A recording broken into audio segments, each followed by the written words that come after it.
Hey everyone, Steven here, and today I'm looking at the new LinkFlex AD5 audio interface from Comica.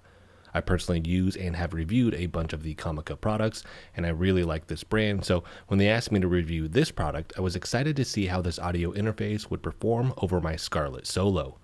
I've used this interface with 8 other product review voiceovers so far, and it's what I'm using for this entire review paired with a Shure SM7B microphone, and I'm really impressed with the performance here, but I'll get into that more in a little bit. To start, I'll cover the specs first like the rest of my reviews, and then I'll get into what I like, don't like, and the gray area before wrapping the video up. The Comica AD5 records 48 kHz at 24-bit with dual XLR inputs that supports 48-volt phantom power and high Z instrument inputs.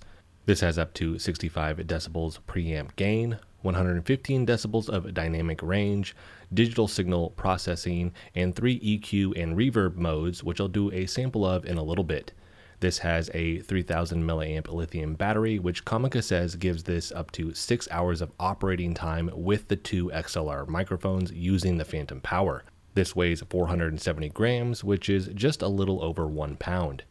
Inside of the box, you will find the AD5 audio interface, 2 2-in-1 audio cables with USB-C to USB-A adapters, a 3.5mm audio cable, the user manual, and the warranty card. The retail price of this is $189.99.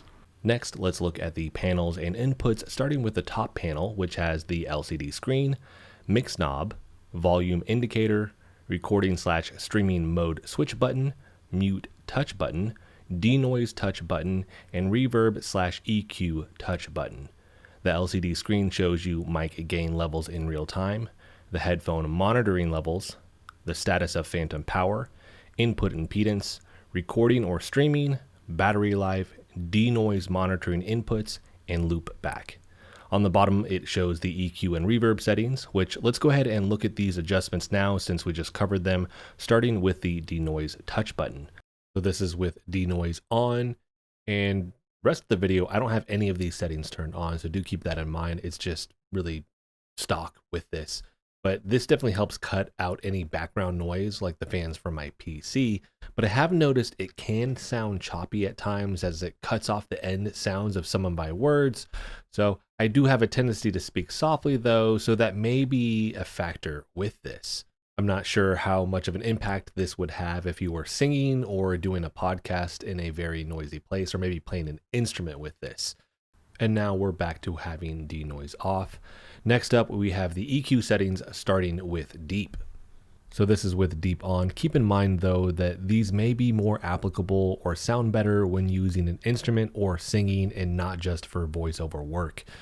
With this produces a deeper sound quality, which I personally like for the voiceover work with this. It just adds a little bit, but that just depends on the person and what the register of their actual voice normally is. After that, we have natural, which obviously gives a more natural sound for good voiceover work. Like in this video, I think I prefer deep over this though personally, but again, it's going to be your personal preference and the registry of your voice and where you kind of hit with the sound of that. And last is bright, which is going to increase the treble here and make things crisp and bright.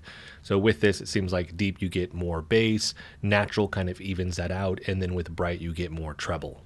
Moving over to the reverb setting, let's start with the room setting, which simulates a small room and has the most reverb, with it sounding much closer as it would in a smaller room. Next we have stage, which moves the reverb further away like it would sound if you were on a stage, so it has more echo and sounds a bit further away. And last we have hall, which seems to move the reverb slightly closer than the stage reverb, and it seems to come to a more precise focal point, so it doesn't have quite as much of an echo.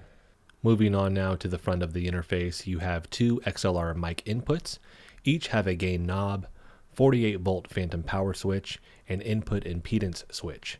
There is one 3.5mm headphone port for monitoring audio with a mode switch button there to go from direct monitoring or input monitoring, which uses the DAW software. Next is the loopback switch, which uses virtual inputs to capture audio signals from your PC and input that audio to the interface. This only affects the audio input of the USB-C port, not the 3.5mm headphone jack. And last, you have the monitor volume control knob. Moving on to the back now, you have the power button, which also doubles as a language switch button between Chinese and English. You have the USB-C charging port, USB 1 and 2 port for input or output signals to your phone or computer. Next to that, you have two 3.5 millimeter inputs, with one being an output and the other being an output/input that can connect to your phone to route audio to the AD5. Next to that, you have a 3.5 millimeter audio monitoring input, which will come in handy if you're doing a podcast with two people and both need to monitor the audio. Next is two line output ports to connect to monitor speakers. And last, you have the reset hole. So now that I've covered all of the specs and features, let's talk about what I like with this audio interface. And first up is the performance, which is really good. I haven't had any issues with this, and the audio when recording has been top notch. This is paired with really clean aesthetics, and that's something I think Comica nails down with almost all of their products, and the screen here is really great. The adjustments that this provides may not be as complex as one you could find with some other products, but I think it provides a simplicity that makes this easy to use for anyone while allowing this to be easy to travel with and to take on the go. Years ago, when I had a podcast with a friend and we interviewed people around town, it was always such a big ordeal to haul all of our equipment around. And if we would have had this product right here, we could have actually simplified everything from 2 to 3 backpacks to one small backpack. The things to cover with this, though, is the 2 XLR inputs do mean that you will need to share a microphone if you have more than 2 people on the podcast. But outside of that, I just really like this form factor. I like the aesthetics. I like the performance. I like the simplicity of what this product offers. Next, let's cover what I don't like about this product. And I only really have one issue here, which is a good sign. But with this, it's the limit of the 2 XLR microphone inputs. Down the road, a 3 or 4 input option for this would be great to see.